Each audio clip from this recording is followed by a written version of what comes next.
Hey everyone! I've put together parts 6 to 8 for you all to enjoy watching or listening.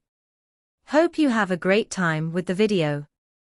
If you're loving it, don't forget to hit that subscribe button, give it a thumbs up, and share your thoughts in the comments. Stay awesome! Choun was wondering why she was ranting all these things to a little girl. Snaya got this thing on her that she gets in trouble with another concubine always, but Yewa is forced to apologize, like an elementary school teacher. The other concubines end up apologizing to Sonia since they want to be in the good grace of Yewa. Because this is always happening, Sonia has already gotten used to it. She then shows her smile to Choun, asking her if she was upset. It's her tactic to lure the concubine into being confined with her and slowly coaxing them back. This strategy works pretty well, and a lot of people leave alone because they feel better, but they eventually come to their senses later on. Sonia decided to send Choun back before she started ranting again. She told Choun that it was nice she came to her palace and that she would take her to the door. At the door, she realized that Choun hadn't said anything wrong. During an important meeting, the owner's young daughter came in, which could cause annoyance to the people in the meeting. Sanyang expected Choun to pretend the daughter of her stupid boss was mistaken, and that she would just go quietly since she listened to her. She smiled brightly at Choun, who simply looked back at her. Choun said that she would be leaving that day, which made Sonia celebrate internally. But before finally leaving the room, Choun reminded Sonia that in the next meeting she couldn't make up anything, which shocked Sonia. She firmly told Choun no, asserting that she hadn't made it up. Choun then confirmed with her whether she really knew about the old crop she was discussing in the meeting. She reprimanded Sonia for not lying, questioning what the envoys, who would join them on Foundation Day, would think if she continued to lie. Mad and annoyed, Sonia couldn't help but think that she didn't care about that because she wasn't going to inherit the crown. However, the mention of envoys piqued her interest. She inquired about the envoys who would be visiting the empire, and Choun confirmed their arrival. That sparked the idea in Sonia's mind that there might be a possibility they would bring sweet potatoes as a tribute. Sonia told Choun that if she provided her with the crop, she would deliver it to her. Choun couldn't believe what Sonia was proposing. After some consideration, she decided to give Sonia a chance. Choun informed Sonia that if she could find the crop, she would grant her one wish. They finally reached an agreement. Choun even prompted Sonia to reveal her wish in exchange for the refreshment she served, but Sonia shook her head, assuring her that she would definitely bring her the crop. With that, Choun smiled and tapped Sonia's head. She advised Sonia to take care of Yewa, noting that it was the first time she had seen Yewa care for someone so deeply. After Churn's remark to Sonia, she began to wonder if Churn's affection was also influenced by Yewa's power, although Yewa herself didn't comprehend what love entailed. It's already nighttime, and Sonia is jotting down the day's events.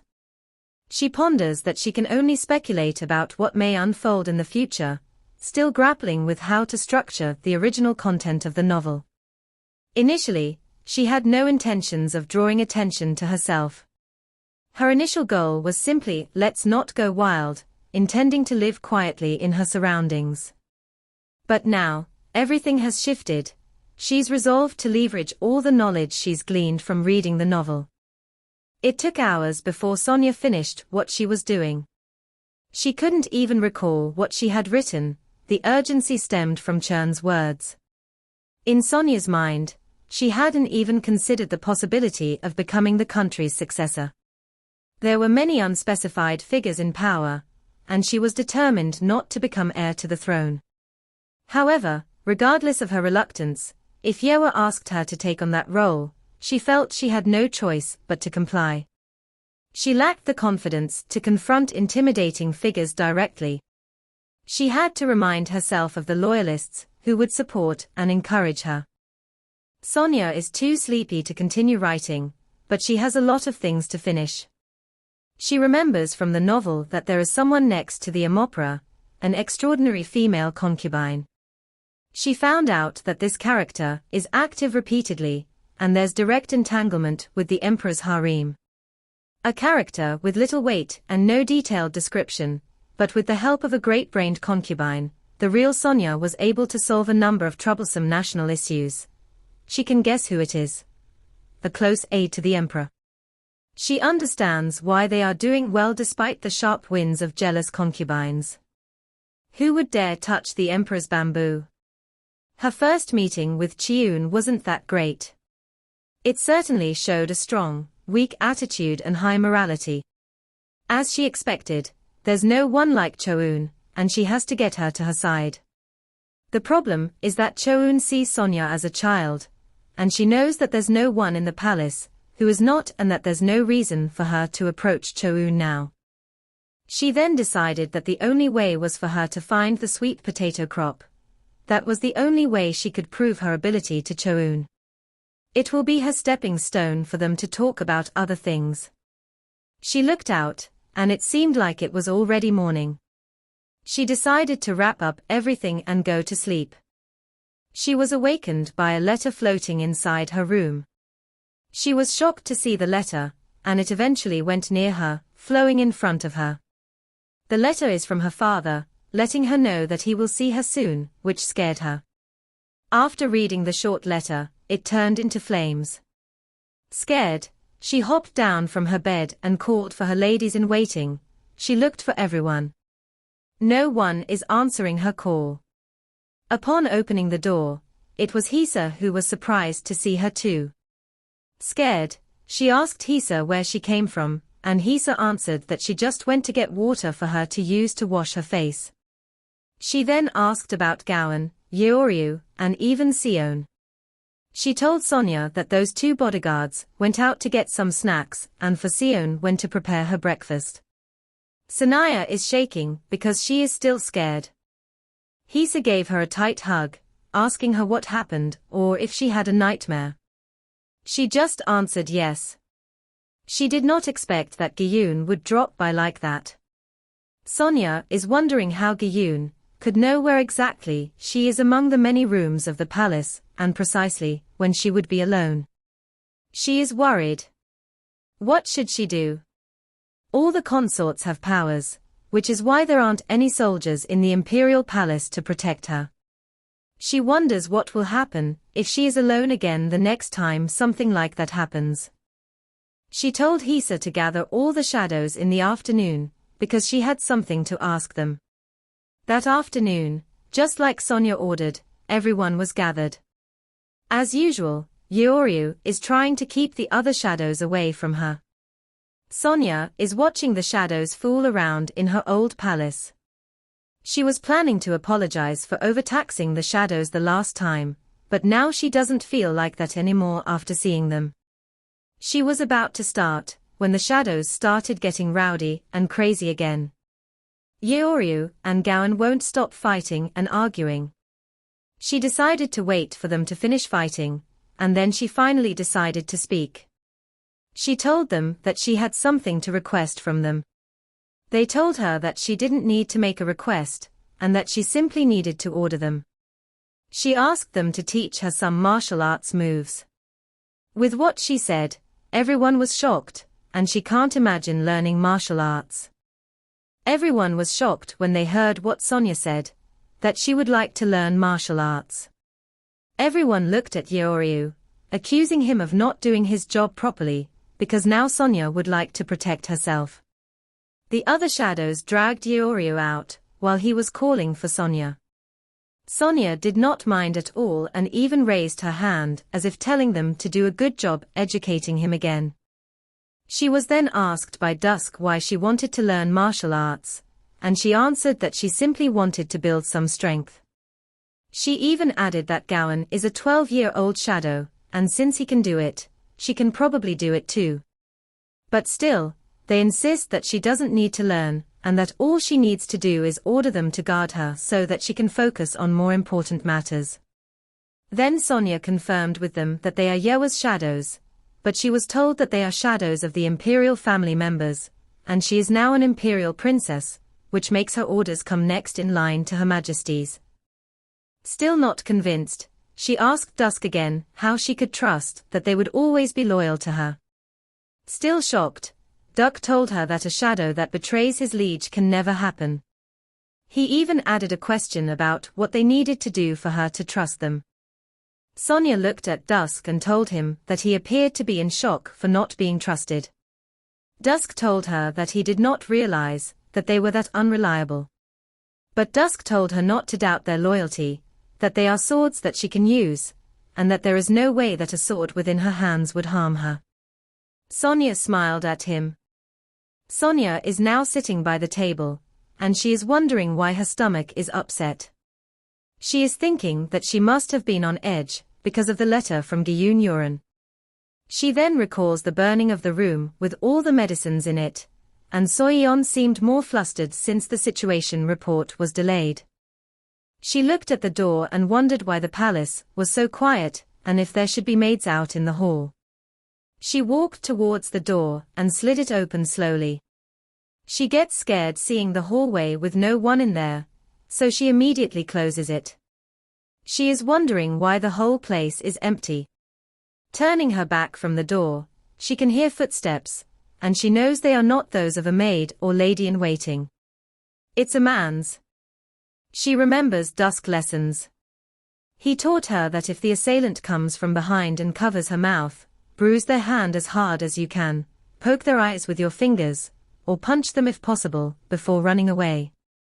Banging her head against their mouth or nose is also useful. Dusk also added that since she is still young and doesn't have enough strength, defending and fleeing are her best choices, and if the opponent is holding a weapon, she should use her feet, or another tool to hit that hand holding the weapon before running away as fast as possible. Sonia, intrigued, asked how she could use self-defense weapons like daggers and such. Dusk reminded her that even though he will teach her, that doesn't mean she will use it in those situations since it may hurt her instead.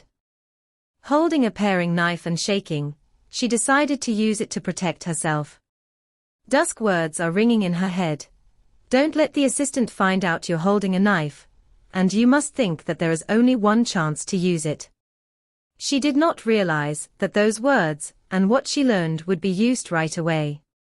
The door slowly slides and shows Gyun. He spoke, told her that it's been so long, and asked her how she was doing. Sonia is too scared to answer. She looked at Gyun Yuren, the head of the Yuren clan. He even asked if she had forgotten about him already, and he also asked what she was hiding behind her back. With her powers, he gets the knife from Sonia, telling her that she might think that he was an assassin. The door closed behind Gyun. He said that, since, if not, why would his daughter point a knife at her dear father? Sonia denied holding a knife against Gyun. She told him that she had taken an interest in crafting lately, and that she was just practicing how to cut some fruits. Gyun looked at her. Sonia is trying to stay calm. She needs to pretend that she is a happy 8-year-old who's happy to see her father after a long time. She dashed and hugged Gyun, telling him she missed him, which made the other shocked. In return, Gyun hugged and squeezed her and told her how sorry he was for coming so late, and that he missed her too. Sonia noticed how cold and stiff Gyun's hands were, as if he were not human. Holding Sonia's hands, Gyun told her that they needed to discuss a lot of things and that they should take a seat. After saying that, he walked past her. Sitting face to face, Gyun said that he should have visited Sonia more often. He asked how she was doing. And Sonia answered that she is doing fine, and that she missed her father, who is Gyun. He told Sonia that she could tell him the truth. He added that he feels bad for only sending her a single maid when she first entered the palace, and it hurt him very much. Saying that left Sonia speechless. Gyun added that he will be sending the maids who took care of Sonia within the Yuren clan. Sonia already knows that Gyun is trying to send spies, and she can't let him do that. She told Gyun that the ladies-in-waiting in the palace are all very nice to her. But then Gi-yoon asked her why she was lying to him, which made her scared and shocked. He continued with why Sonya is pretending to get along with the people in the palace, just because she simply doesn't want to trouble him. He even added that he knows everything so well. He said that he was fine sending the words to her, but Sonya is determined not to let Gi-yoon send spies into the palace. She told him that the ladies-in-wait assigned to her were provided by Yewa. Gi-yoon told her that she is still one of his children, and she may be Yewa's daughter, but he still loves her very much, and yet Sonya seems very cold to him now. Sonya stood up, telling him that it is not true, and that she is always trying her best to repay the love that Gi-yoon has shown her. With that, he told her to accept his request, which made Sonya stop. She realizes that this is how Gi-yoon controlled the original Sonya. He coaxed her into letting him have his own way by telling her not to be a bad daughter. He made the original Samaya hate the other consorts this way in the novel. If she gained Yewa's affection, she would push the clans of the other consorts away. Sonya is conflicted about what she should do. She can't let Gi-yoon do as he pleases. As she paces the room, her mind races, trying to find a plausible excuse to deter him. Just then, the door slides open and Yewa steps inside, calling her name urgently. Before Sonya can respond, Yewa rushes toward her and envelops her in a tight hug. "Sonya, are you all right? Were you hurt in the fire?" Yewa asks, her voice filled with concern. Sonya reassures her, "I'm fine, Yewa. Just a bit shaken, but unharmed." Meanwhile, Gi-yoon greets Yewa, his presence in the room a stark contrast to the warmth Yewa exudes. His calm demeanor only serves to irritate Yewa further. "What are you doing in Sonya's palace?" she demands, her tone sharp and unyielding. Gi-yoon, unfazed, responds, "I came to see my daughter because I missed her. On my way here, I noticed everyone seemed flustered and realized it was because of the fire." Yewa narrows her eyes, not believing a word he says. "So you're telling me it's just a coincidence that you decided to visit Sonya without any prior notice, right when there was nobody in the Crown Princess's palace due to the fire?" Her voice drips with skepticism. Gi-yoon maintains his calm facade, replying, "I truly missed Sonya and wanted to visit her. There's nothing more to it." Yewa, however, is not convinced. "Sonya is the princess of Seora, and under my protection now. You dare to claim her as your daughter in front of me?" Her words are laced with anger and protectiveness. Gi-yoon's eyes flash momentarily, but he keeps his composure. "You cannot sever the bond between a parent and child so easily. This was my only opportunity to see my dear daughter. I ask for your forgiveness, Yewa." Yewa's patience wears thin. "The problem will be solved if you leave the palace now before I have to resort to other methods," she warns. Sonya watches the exchange, shocked at the hostility between Gi-yoon and Yewa. She had always believed that everyone should be wholeheartedly in love with Yewa, yet here was Gi-yoon, challenging her authority. The tension in the room is palpable, and Sonya feels torn between the two figures in her life, unsure of what to do next.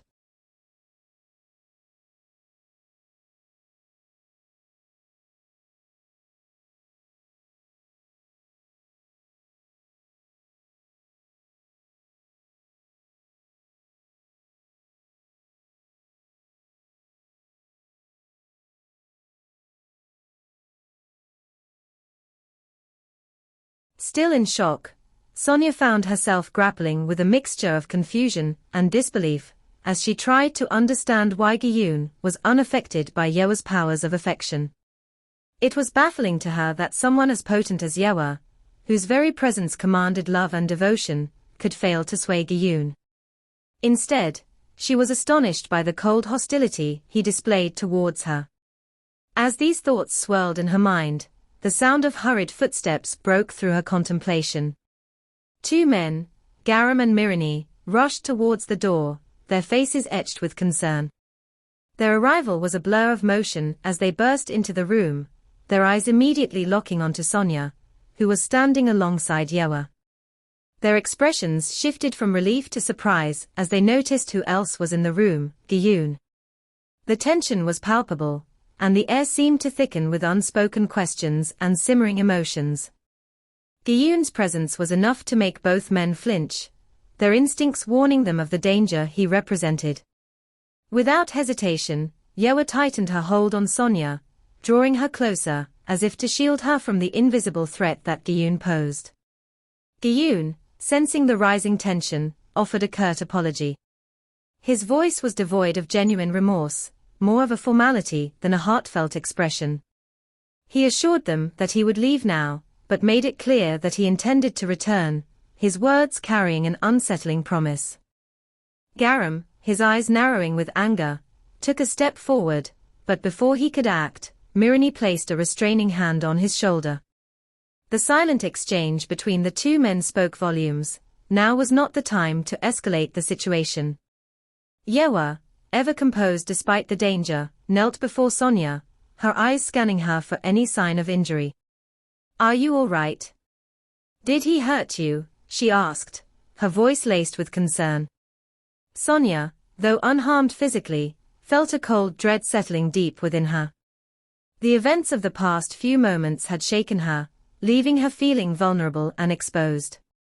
As Yewa gently caressed Sonia's cheeks, Sonia couldn't help but marvel at the dichotomy before her. Yewa, the most powerful person in the empire, had rushed in to protect her with no regard for her own safety. It struck Sonia as both admirable and tragic that someone of Yewa's stature could be insulted so brazenly by someone beneath her. For a brief moment, Sonia wondered if Yewa lived her life enveloped in love and protection from others, all the while being so deeply vulnerable to the cruelty of those around her. The conversation shifted when Yewa asked a question that caught Sonia off guard. "Do you perhaps miss your father?" Yewa's voice was gentle, yet the question carried a weight that made Sonia's heart skip a beat. Shocked, Sonia could only stare at Yewa as she continued, "I've heard you were very attached to Gyun when you were in the Yuran clan." Before Yewa could continue, Sonia interrupted, the words tumbling out of her mouth as if they had been held back for too long. "I wasn't treated well in the clan, and I know it was because of my father's neglect." Her voice wavered, but there was a firm resolve behind her words. Garam and Mirani listened intently, their concern deepening as Sonia spoke. The truth was, Sonia had never known what a father's love felt like. In her past life, her mother had been her only family, raising her single-handedly until her untimely death. The orphanage where she had spent the remainder of her childhood had offered little comfort. Sonia had never yearned for a father, such a figure had always been absent from her life. In a brief moment of introspection, she wondered what difference it would make now to suddenly have a father in her life. The thought felt absurd to her. She missed ramen more than she missed having a father. Turning back to Yewa, Mirani, and Garam, Sonia said with a newfound clarity, "It would have been much better if such a man had never existed in my life. He is not my father." Her declaration left the room in stunned silence. Yewa, who had been quietly observing, watched as Sonia's eyes filled with tears. It was the first time anyone had seen her cry, and the sight left Mirani and Garam momentarily speechless. Even Yewa, who had witnessed countless emotions in her lifetime, was shaken by the sight of Sonia's tears. Moved by a sudden impulse, Garam stepped forward and offered, "If you need a father, I can be one for you." His voice was filled with sincerity, but Sonia only looked at him briefly before turning her gaze away, rejecting his offer without words. Undeterred, Mirani joined in, reminding Garam that he was already married to Yewa, to which Garam responded, somewhat cheekily, that he was married to her as well. Mirani smiled and addressed Sonia, "Since you're Yewa's daughter and I'm her husband, doesn't that make me a suitable father for you?" His tone was light, attempting to lift Sonia's spirits, but Sonia responded with a quiet, but pointed remark, "If I thought about it that way, I'd have dozens, maybe even more than 24 fathers already. Her words left Mirani feeling a little disheartened, but the truth in them was undeniable. In a soothing gesture, Yewa lifted Sonia into her arms, cradling her as she whispered, "It's okay not to have a father, Sonia. You already have a mother, and that's enough. It doesn't matter if you have hundreds, or even thousands of fathers, because I'm the only mother you'll ever need." Sonia felt a mix of emotions, awkwardness, comfort, and a small but growing sense of security. For now, she decided, this was okay.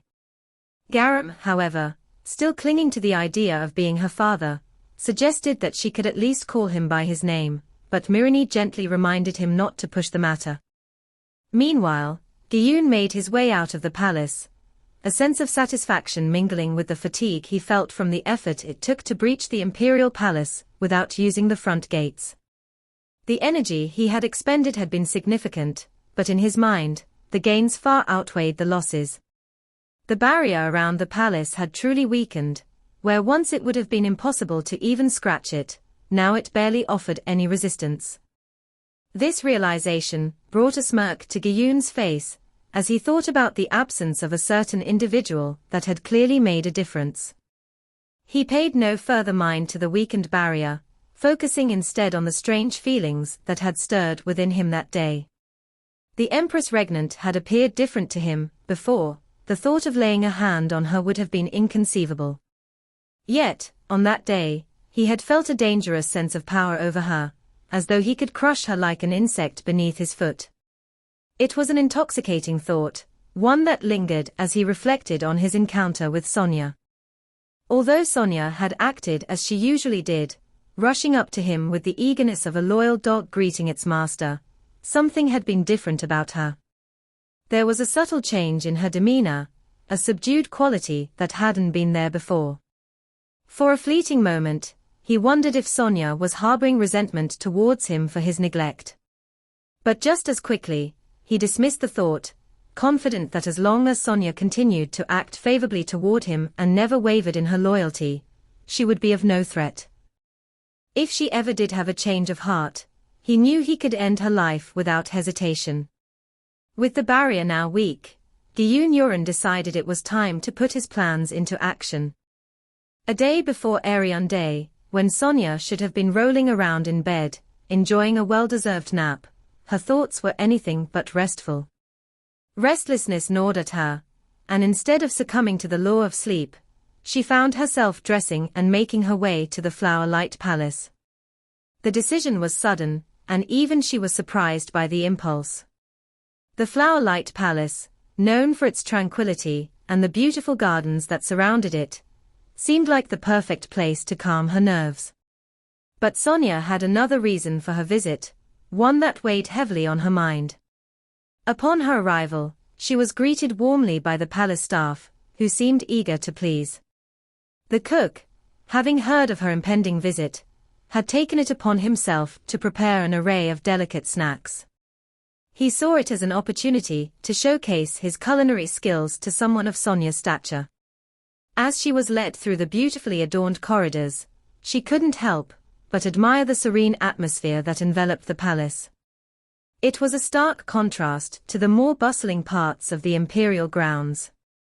However, her attention was quickly diverted when she was informed that the flower consort, Choun, had been surprised to receive notice of her visit.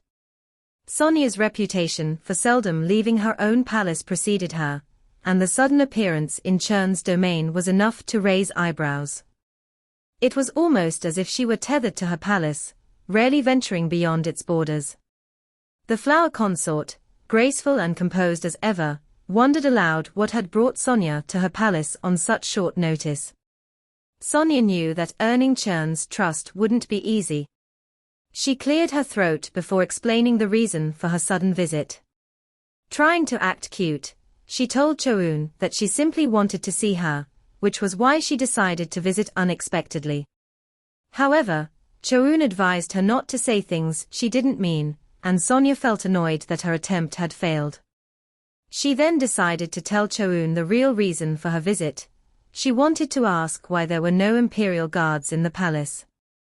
Cho-eun questioned her and then explained that there was no need for imperial guards, or any such force around the palace. The barrier surrounding the palace seals the powers of those who are not part of the imperial family. Cho-eun added that someone had been absent even before Sonia entered the palace. The prince consort of the Sopian clan had managed the barrier for generations, and it was what sealed other people's powers. Sonia mentioned that she had seen other consorts, and even some servants using their powers freely. Cho-eun explained that those with strong powers could shed the effects of the seal quickly since no one was currently maintaining the barrier. She added that she wasn't sure how long the barrier would remain intact before the prince consort returned. Even without the prince, they could not allow the security of the palace to become lax. They inspect every guest and servant who enters the palace to ensure their powers are sealed and have increased surveillance around the palace to avoid any accidents. The prince consort will be back soon, so all we need to do is maintain the barrier until he returns, Cho-eun said to Sonia. She added that while the barrier might not be as effective as before, it was still functioning. Sonia then realized that those with strong powers would be able to break free from the seal quickly if they wanted to. Everyone in the palace, from the consorts to the servants, had powers. Although Sonia had the shadows with her, she still felt scared. Noticing Sonia looking worried and sad, Cho-eun asked if she was all right. Sonia replied that she was fine and that Cho-eun shouldn't worry about her. Cho-eun then asked how strong Sonia thought Mirani and Garam were. She explained that if the two of them joined forces, they could defend the entire capital against any danger. Sonia was shocked and admitted that she hadn't realized this since both of them usually acted silly and easygoing. In contrast, she had no powers, which made her feel scared. Cho-eun reached for Sonia's hands and told her not to be afraid. She reassured her that nobody would be able to threaten her again. Cho-eun acknowledged that Sonia had likely suffered more than most inside the imperial palace, but reminded her that she was now a princess, and the next in line to inherit the empire. If a situation arose that she could not handle, Cho-eun advised her to reach out for help and not keep it to herself. She promised Sonia that she would always be there to support her. Sonia then realized that she had stopped shivering from fear. Smiling, Sonia thanked Cho-eun for being so thoughtful, which made Cho-eun blush. Blushing, Cho-eun told Sonia that if she ever spoke about their conversation that day, she would retaliate, which made Sonia giggle. Sonia felt happy to have Cho-eun by her side, even more than she had hoped for.